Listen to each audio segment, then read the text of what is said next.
back, and it's finals time. We've made it through 2 rounds of semifinals, although that last one was pretty quick. I would say that was pretty quick. A 12-minute surrender in a semifinal matchup to determine who goes to relegations, and it's the final match, potentially. Yeah. Layers of Death. That's all I really got to say about Los Amigos right there. I mean, it's beautiful. Like we do a lot of prep and everything, and the only notes that both of us have right now is Layers of Death for Los Amigos. He ran the entire first game, and then the second game tactical feed saw it starting to happen again, and we're like, all right, that's it. See, this is the issue that Zatman. This is the problems that Zatman has created in our community. Because when you tactical feed, the intention is to still win. Sure. People just have assumed that tactical feeding means you just feed and get behind. No. That's not it. You're supposed to tactically feed, so then people try and dive you, and then you win the... Either way, we've got a team headed to relegations, and they are known as Los Amigos. And I got to be completely honest with you, Adonis. This team, I mean, we said it on the cast and after the cast, this team looks like they're already playing in the SCL. It's really, it's Layers of Death, and I think the big thing here is that they have no fear. And I've seen a lot from, the games yesterday as well as the earlier games Tolly and I casted, that these teams are very timid. You'll see an invade every once in a while, but it's like, if we deicide your team, we'll invade your red buff. There is no fear from Layers of Death or the rest of his team at finding those advantages and taking advantage, right? There's always advantages presented around the map, and it's like, is this worth the risk to take? Is this worth it? And they have no fear. They don't hesitate. They all follow the same call, and this is the team that's going to be dangerous. And that's what's fun, because like you said, sometimes it's about nerves. There's 3 spots. So there's I'm nervous. There's the right in the middle where you're, okay, we're ready to go, no big deal. And then there's that, we're not nervous, we're the opposite, we're ready to take it, and we're ready to take it to picks and bans, and Los Amigos certainly ready to take it even further than that, as they'll go up against Evolve. We saw Evolve play earlier in the day, and I gotta say, Los Amigos, if they're able to keep the tempo up, this is troublesome. Well, here's the thing about Evolve, though, is that they got behind actually in 2 of their games, the first and the third. Second, they controlled pretty well. Sure. But in that first game specifically, they were down 6,500. So this is a team that, even if they do get invaded, even if they do have a lot of aggression onto them, like we saw from Los Amigos in that last set, is they know how to play from behind. They seem to know how to farm up. They know what their weakness is and kind of how to fix them in the middle of the game, which is very important for this level of play. So it's going to be raw brawn versus Evolve sort of brain play, trying to figure out how to adjust. As they evolve over the match. It's, pun fully intended, although we're not going to run with it too much, but they do evolve their play style. I remember game 1 specifically, their Odin solo lane completely abused, picked off in the, died solo, got, 3-4 levels behind, and they're just like, okay, man, you're just going to be in our team fight, and you are going to press 4 and then run away and not die. That's your job. And he did that job, so. Sometimes that's all you need. Evolve, they've got first pick, standard bans pretty much across the board. Arlong Shen banned out by Evolve. Los Amigos didn't go in that direction, even when it was available, though, so it won't be the choice there. Fafnir will be the grab. Can't leave Fafnir open in this spin. I mean, you can, but you have to have some idea of what you're going to go up against, because he is almost exclusively first picked right now with how valuable he can be, right? Just not only the setup with the hammer stuns, also the disarm, and more importantly, really, is the coerce. I think we've seen a lot of characters that the community has spoken out about against, and then they wind up being successful. I think Fafnir is the most polarizing. When he first came out, nobody liked him, and he's top pick, top ban. We've seen it with Circuit and Giannis, I will say with how long it took him to become that, in a very short manner is a little bit different. Because Osiris was never picked up, and then Divios was like, yo, you can auto attack cancel, and you can run double hog. And then I was like, oh, Osiris is pretty good. Wow. And they just dominated with him. And that took, over half a year to maybe even a year. But yeah, I mean, Fafnir, everyone said he was bad. Now he's like, oh, he's first pick, first ban every game. Absolutely, and Evolve going to couple him with Ratatoskr and a Soul. Soul is a character that I love Fafnir with. Any god that sort of, the magical hunters really have this problem where they're only hunters, basic attack characters for a little bit thanks to their steroid. Fafnir's steroid sort of bridges the gap and allows them to be more devastating. And this is what's really good about this Soul and Fafnir pick, because Soul, a lot of times you can flex to whichever direction you want, but you're even more inclined to flex that Soul to the mid lane, because the coerce is going to benefit Soul much more than your typical Scylla or Raijin, who are really about burst ability damage and not so much that in-hand follow-up from the Soul, or maybe even a Chronos. You talk about burst ability, it's all about the Bacchus on the other side. Bacchus, Raijin will just kill people. 2-4.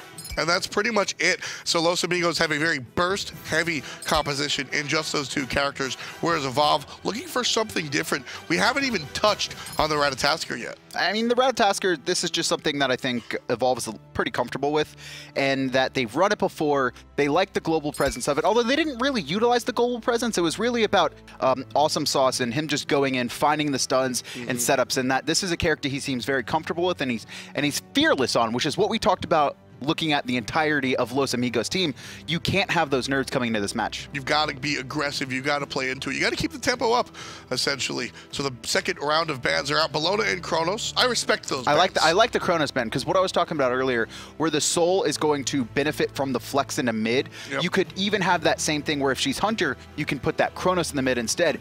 Both are going to get the benefit from that coerce in team fights and objective play. Exactly. And then the Bellona, obviously physical over in the solo lane, but Bellona does pretty well against the Ravana, so good ban there. Wheelish and Thor Evolve sticking 3 out of their 4 bans into the jungle position, and honestly this is the problem that Tactical Feed got into in the semifinals. Los Amigos just threw a Fafnir on a Layers of Death, and that was the end of the game. I mean, look at adapting, right? That's kind of like playing against adapting in Panthera, where if you try and ban out adapting, you're in for a bad time, because his jungle pool goes as deep as the number of gods in a Smite. That man will probably play Hades jungle. You gotta ban, and I say this all the time, you gotta ban the play style, not the god, right? So if you're gonna ban Bacchus, you're banning out burst damage. When it comes to jungles, I mean, a Wheelish, Thor, Nemesis, Fafnir is going to do the same job as a Wheelish and Thor, right? All of these junglers, they're just going to be damage early, control late. So by banning out specific jungles, you're not doing it. Well, we still have this early game focus from Los Amigos. They have the dominant solo laner in Ravana going to be matched up against the tier. They also have the Neith for that global presence. We know how Panthera specifically, going back to adapting and them, like to utilize it. They'll give up the Hou Yi, even though he's considered a top pick by most hunters, because they like that global ultimate, and they know if they force these early fights when everything's even, just having that stun can almost always secure a kill. On the other side, Evolve have gone into the double magical auto attack damage into the Freya and Soul. So Soul will reside in the mid lane. The question is, this game, this is really about going to be holding out for Evolve. They have a great composition, but it's going to take a little bit of ramp up against the early pressure from Los Amigos. Absolutely. And what I love the choice of the Freya specifically, because a lot of times when you see the Soul and the Kronos combination, what you're missing is this sort of burst damage, because you don't have, like you said, the Scylla or the Poseidons, and I'm picking 2 of the under-selected mages, but you get my idea. You don't have that burst damage like a Vulcan. Freya, although it comes out in pulses, that's a lot of burst. Yeah, I mean, it's not as much burst as a typical mage ability, but it comes out so fast, right? Especially, like you said, once that coerce is there, you get your max attack speed. It's just like boom, boom, boom, boom, boom. Really good against warriors, especially good against tier and Vamana, the likes of them. Maybe not so much against Robin, because he's going to be able to slow you, root you, has a lot of options to get away and immune the damage as well. And my mistake earlier, by the way, because I said Unending Hell, or I was thinking it was Awesome Sauce was the jungler on this Ratatoskr. Unending Hell we haven't seen on this character. He actually played Susano all 3 games of his set. So he'll be against the Susano, and we'll see how the Ratatoskr works out in this one. Rat has been an interesting character. First, top pick, top ban, can't do anything about it. Had some changes, and now sort of a disrespected pick. Disrespecties almost. I mean, he's still super useful. He's got a close range stun, heals in his kit, a protection shred, a semi-global gap closer is what Layers. He didn't want to do that here. Still, though, a very early gank over into this solo lane, just trying to get his Robin ahead, and we saw this last game as well. Yeah, it worked out for him last game. Honestly, just sort of made a mechanical mistake there, throwing his dash into the wall. Not going to make it happen, so First Blood will be waiting. Is it still in good taste to call that a Rens? Right, when you with Rom you roll into a wall, that's a Rens, but like from now on, like all movement abilities where you just hit the wall instead of going somewhere. I wonder if Rens will be okay with it. I don't know if he will.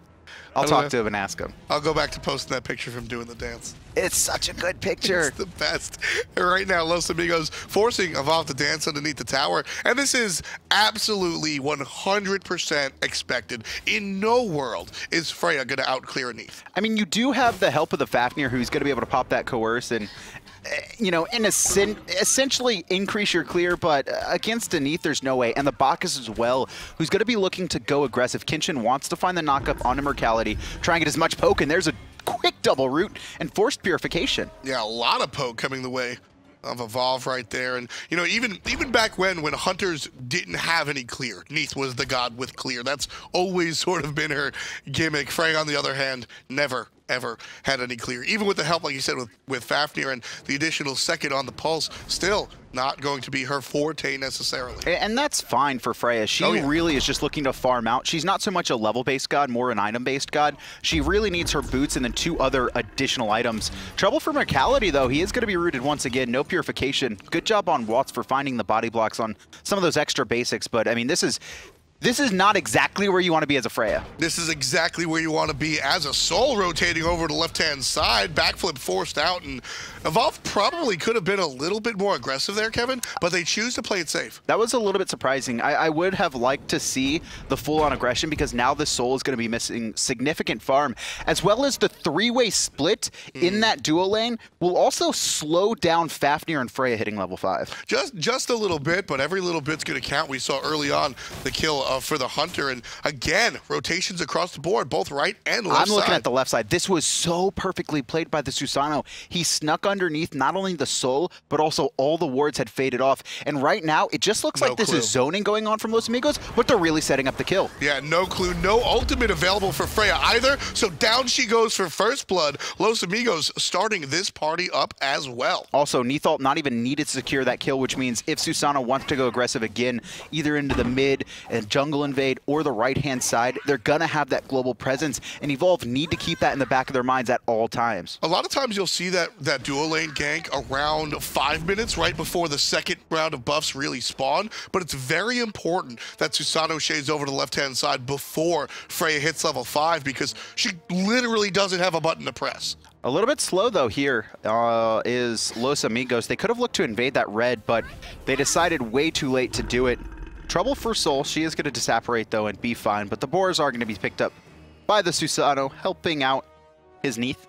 Left-hand harps as well, going the way of Los Amigos. So definitely getting what they can off of that. About a 500 gold lead, thanks to that first blood. Nothing too crazy. They haven't really been able to invade or put the pressure on that we saw against Tactical Feed just yet, but this is still a team that wants to fight early. Just looking at the team composition, Susano, Bacchus, and Raijin. The core, all it is about the burst damage, the instant initiation, the really good fight. The issue is, though, against the Fafnir, Ratatoskr, and Soul, all those gods do have multiple options to get them out of that burst damage. Exactly, which is why Los Amigos really have to play their target prioritization carefully. I think they're only going to look at Tyr and Freya for the most part. And Tyr, I mean, he's doing a good job. Tyr has a lot of abilities to get him out of danger, too, and actually is out-trading the Robin. Now that he hit level 8, now that his heal's maxed, he's going to be completely fine in this lane. He has no fear at all. Probably we're going to be working on the breastplate too. I'm really interested in what his second relic's going to be, because we see different styles of Tyr. A lot of players always go the blink. The Blink Fearless is something that has just recently come back, if I'm not mistaken. We saw Demi play it this weekend, and recently I think we've seen a lot of Blink, but before that was a lot more team fight relics. The original intent, Tyr was only blink. Everyone always ran blink. Yeah, he was OG assassin. Sometimes you had the training wheels, right? The blink into hog stun, now known as Wrath, and you could still do that with Wrath picked up. I don't know if that's what you want in the Soul lane, though. Murktality, really well-timed purification there, and the Neith ult's going to be wasted, but it started switching to teamfight relics mostly because of Divios, actually. Yeah. He was the first one to stop going blink. He's like, I really don't need to blink in and set up kills. I'd rather just be this tanky frontliner. And it's going to be all about the thought process. Kenshin in the jungle drops the ultimate and sends Rat right to the sky. There's the jump up, and it's going to be avoided thanks to the transformation, but right into the Raijin ults. 3 hits. Not the 4th, runs out of time, and the dragon will waddle away. That was a little bit awkward. I don't even think Los Amigos was expecting that Fafnir to ult there. Obviously, it's going to immune damage for that short time, but the Bacchus was already on retreat. He was really worried about the potential rotation from Freya, which is, you know, smart to think about. And we actually could see this Neith find the kill. It depends if she has the root up, and it seems like it's still down. Yeah, no cooldowns available for Cameron. Oh, look at the Susano, though. No ult on him, but he's looping around. Same with the Tyr. Why is Tyr here? What the? Early rotation. You know what? From this gameplay, Adonis. I think we're going to see the blink here. Beautiful patience waiting out the backflip, but Fearless sends Cameron in the wrong direction, so not going to be a kill here. However, for the Freya, different story. Susano I'd say that was a little bit of a bait, right? Because Tyr's trying to set up the kill, so the Freya wants to follow up off of it, and the Susano is just waiting. Now the Tyr's going to be forced back, and he could get chased. He's out of mana, and the attention has turned into the Fafnir. Yeah, I like the dodge coming out from inbound, but he's going to fall down here. LayersOfDeath gets the kill, and the early solo lane rotation does not pay off. Really, I think with the mindset there, Kevin, was, hey, we'll kill the dual lane and then get the Gold Fury very early on. The problem is that these are just really awkward fights over on the left-hand side where one person comes in, then another comes in, then another comes in. Ratatoskr is going to be in a little bit of trouble, and that stun from the Neith ult is going to secure the kill. In trouble for BlackCrayon too, trapped in between three, one of them being a Bacchus. And I love Los Amigos again, going back to the fact that these guys are sort of that pro-am scene. A lot of times you could be taken off of your game and forced to play somebody else's game. Tyr's going to rotate at 6 minutes. Maybe I should follow. Robin says no, takes out half a tower, proxy farms, and invades a blue. I think he got the speed buff as well. I mean, it's still up on your screen, but I think that's because he left a little minion, and he gets the blue. Yeah, you can see the speed still hanging around there. Warding also in favor of Los Amigos, so they're going to have the exact timer on that too once the final minion's taken. It's going to be trouble for Tyr. The ultimate just shy of the damage and inbound.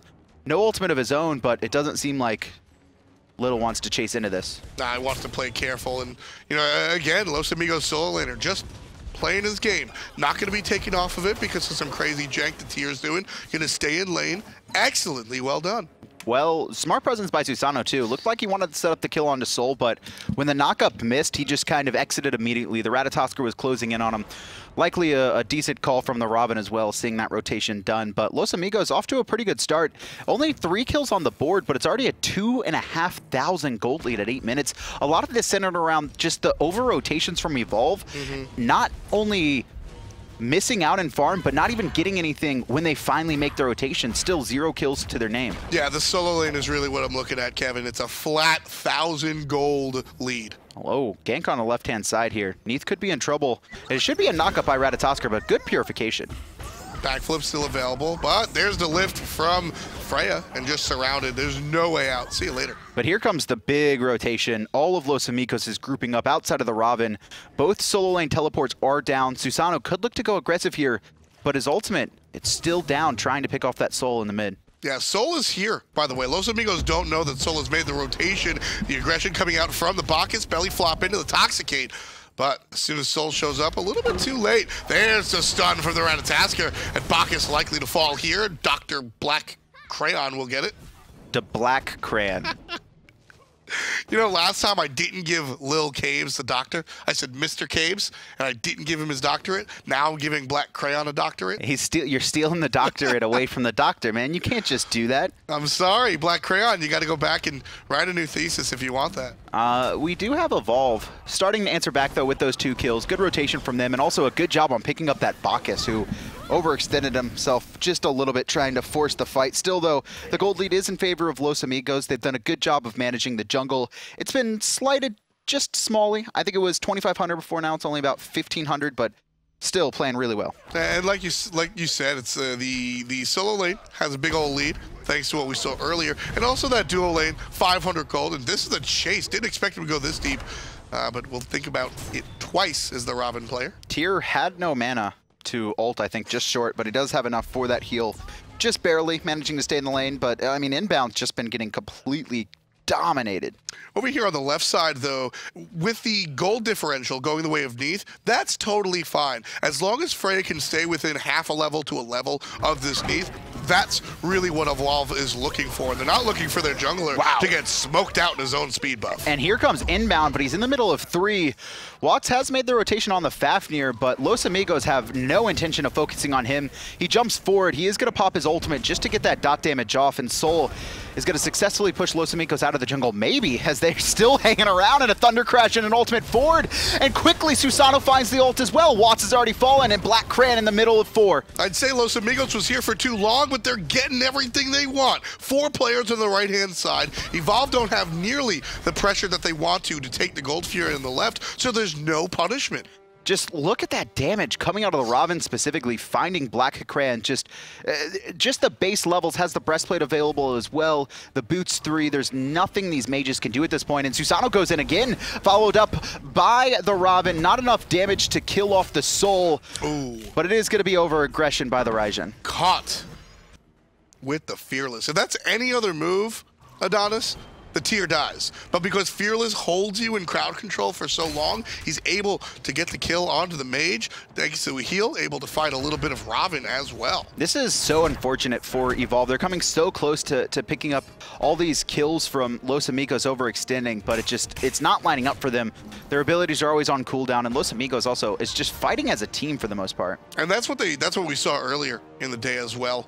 In the semifinals, Los Amigos just grouping up. When they have a lead, they understand how to play it. They group up as a unit and force the enemy to engage on them. I like what this Freya is doing now. She has her boots, she has her Fatalis online. She's not afraid to challenge this Neith when she knows where everyone is on the map.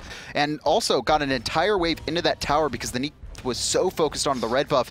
But this is something she needs to be careful at. If she's getting rooted in place, I mean, the Spirit Arrow just does so much base damage. You saw it chunk her for about 1/4 of her life. If she gets hit by 2 or 3 of those in lane, it's over. Exactly, and you got to be careful of that.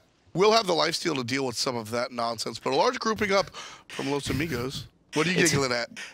I was just thinking there might be a fight, so I might have to explain it later. As LayersOfDeath is just poking out, but you know the Scooby-Doo cartoons, yes, where they're always hiding behind the thin trees. That's what I felt like was happening with Kenshin and Bacchus there. He's like hiding inside the Gold Fury, but his belly's sticking out, and you just hear Fafnir walk by like, bro, I see you. What are you doing? Here. We're not here. I swear, we're not here.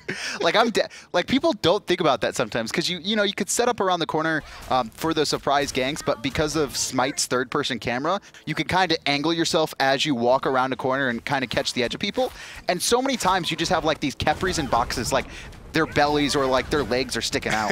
Characters are meant to be played like that. And Los Amigos, well, they saw the Bacchus before, but ain't nobody see the 3 players grouping up on the Gold Fury. 50 free is the gold going the way of Los Amigos. Now with a 5,000 gold lead, Neith trying to help that out, getting a kill of her own. This is great. There's trouble in the mid lane for Dr. Caves. This is so good for Caves, though. He's baited 3 members. He's going to get out himself, and here comes the Raijin ult. The knockup is going to help confirm the damage by Michael. BlackCrayon under tower, but the siege is on. The Gold Fury was taken. The Freya was also picked up in the left hand in the meantime. I mean, everything on the map just went right at the exact same time for Los Amigos. Also going to steal away the speed. This is a massive lead. And you know, this happens once. Great Fearless caught up there, but it's not going to be much of anything. Inbound trying to fight 1v3. Honestly, he needs cooldowns. This is not something he wants to chase. I mean, he might be able to come with the kill, but he's guaranteed going to fall.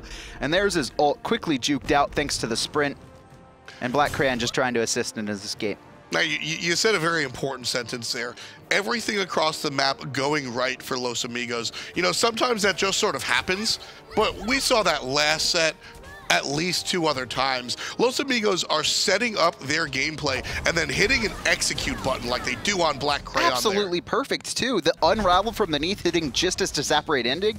That tells you that this Neith and this team has come to play. They are mechanically very gifted. There's too much heavy high execution coming out from these guys for it to be sort of accidental or happenstance. Los Amigos are playing like a fantastic team, and while both of these teams will fight through relegation, I really expect to see Los Amigos in the SCL next time. And Unending Hell gonna try and answer back for Evolve. You saw the ultimate wasted in the mid lane, and just no one else on Evolve really wanted to. I mean, they were in a position to follow up, but I don't think they wanted to follow up. No, I mean, Los Amigos leading by 6K now. Look at the Here dive. Comes the jump in. There comes the jump down. 2 kills, 1 for the support, 1 for the mid lane. There's a 3rd going the way of the jungler as well. The solo lane could be the 4th, but all eyes on the tower. The timing. Los Amigos taking out tier 1. The timing was absolutely absurd. Everything happened at once. Everyone went in. Right there, too. BlackCrayon goes 100-0 in half a second. It's only Inbound left alive, and this is a team that deserves to be in the position they are right now. This is only game 1, but they're 16 minutes in, and they're manhandling Evolve like they did likely everyone else in their tournaments. I mean, 16 minutes in is longer than the last game that Los Amigos played. The enemy team surrendering at 12 minutes and 34 seconds. So Los Amigos, they've got something special here. It's everyone. Like, I don't That's what I'm see, saying. you know, sometimes you'll see these teams do well, but there'll be someone you're like, I don't know if, you know, this guy needs to be on this level, or, you know, he's probably going to have to practice to, you know, get a little bit better before they compete. But everyone on this team has been phenomenal, and there's no hesitation from them, which is something that you see a lot of, where teams will make a call and not everyone falls up. You know, you look at Payne Devion specifically, and he's like, when I make a call, everyone follows up. Chaos has said on interview too, everyone trusts me. And that is so important at this high of a level. I mean, you're even seeing it out of the Neith ultimate, right? When Neith is sitting over there in the lane, she's able to fire and forget the arrow, knowing that her team is going to engage exactly when they need to. Freya forces the ult, just knowing. And again, Evolve are conditioned at this point. Freya winds up fighting a single Susano. She knows she has to ult because she knows Los Amigos are there as a unit. And there's also the Neith ult. Like, you always, it's so hard playing against Neith, Jablanque, and Athena, because that cooldown always has to be on your mind. And there it is, the stun is good, Intoxicate's better. The Sanctuary is online for Murktality, so he will escape with his life, but his Fafnir might not. Yeah, there's the safety, thanks to the ultimate, the Dragon Form coming out, Chorus being used, but a different fight going on in the jungle. Ratatoskr being very careful of where he wants to engage. This player has been quiet. We saw Ratatoskr get an early kill, and since then he's just been a non-factor. I mean, the team's just been so far behind because every lane lost, right? The dual lane lost pressure, the solo lane lost pressure, in the mid lane. I mean, it's Susano Raijin. You have to be so careful, and you know, even including the Bacchus and that 3v3 core, you have to play everything perfectly if you're Evolve, and it's not worth the risk sometimes. Ooh, Fearless just gets waved at on a smart route coming out from Cameron. Stop Tier in his tracks. Here's the aggression from Raijin, going 1 into 3. That can be a big problem. Bacchus is here, but Evolve have the numbers advantage. And here's Susano around the corner as well. Ultimate's available. Raijin is out. Susano's going to knock up one, and Cameron on the left-hand side has already taken out Freya. Again, wonderful play. We'll dissect it in a moment as the support's going to go down. LayersOfDeath on the good side of that one, and even chasing the Ratatoskr. Double kill for LayersOfDeath. BlackCrayon, the only man left alive. He might be able to escape, but his tier 2 is going to fall for sure. All 5 members of Los Amigos healthy. They've only had 3 deaths this entire game. One of the fun parts about that, Raijin goes into the ultimate. We're talking about the cohesion of this team. Raijin goes into the ultimate, there's another death, and he focuses towards a player in the middle. And as soon as Bacchus jumps on the player to his right, Raijin snaps his target and sends the other 3 Raijus towards Bacchus's. That type of understanding of target prioritization and not opting for split DPS, that is how you play high-level Smite. You know, the past 3 games I've seen from Los Amigos, you always see LayersOfDeath with the most kills, but I don't think he is the star of this team. I think he just happens to have all the kills in the end. Adapting has most of the kills, but you could also tell he's the star. Sure. This team is just so well-rounded, from the Ravana dominating all his matchups, to Cameron putting so much pressure on the weak Freya in lane, and then Susano and this Raijin just rotating around the map together, finding and setting up kills with the help of the Bacchus. In fact, you know, a lot of times we celebrate 100% kill participation, or the choice of players to, you know, be all over the map. We don't see that with Los Amigos. Instead, we see everybody with at least 50%, which means that there's different team fights going on, and these players are okay being split up, but 1, they're never alone, and 2, everybody can carry their own weight. 20 minutes in, and it's starting to get real dangerous for Evolve. They're already down. What is that, 14,000 gold? Something absurd. Oh, yeah. 18,000 experience. You see everyone having 3-4 level leads sometimes. I mean, Bacchus is higher level than anyone else on the opposing team, or at least the same. That's rough. Wasn't even looking at that one. And that's going to do it, folks. 20 minutes on the clock, and Evolve opt to surrender and head back to game number 2. 2 games in a row, Los Amigos has forced their opponents to surrender. 2 different teams, too. You do not see that often. And, you know, what else is interesting is I actually sort of noted this to myself. Recently, we haven't seen that many surrenders in Smite. Smite has a lot of, I don't want to say comeback mechanics, but if you can wait till the late game, every composition is generally fine. I mean, I think we saw, you know, Paradigm come back from that at Epsilon Invitational, get behind one of the games. Same thing with Enemy against Panthera. Really good job by them. And then right here, we did see Evolve come back from almost a 7K deficit in their first match on broadcast today, up against, it was Cyber Bullies. But I mean, today they've already made relegations. Maybe they didn't feel like grinding this one out. They still have at least 2 more chances, though. Yeah, it's also just that devastating lead. Like you said, we got a glance at the graph, and there was just no. It was one direction. I will always say earlier games in a set are more okay to surrender, especially if your team communication is getting negative, which is, you know, kind of based on your personalities and everything. But if everyone's yelling at each other, playing it out is only going to make that yelling get worse. It's better just like, okay, guys, we lost. Let's reset, go into picks and bans.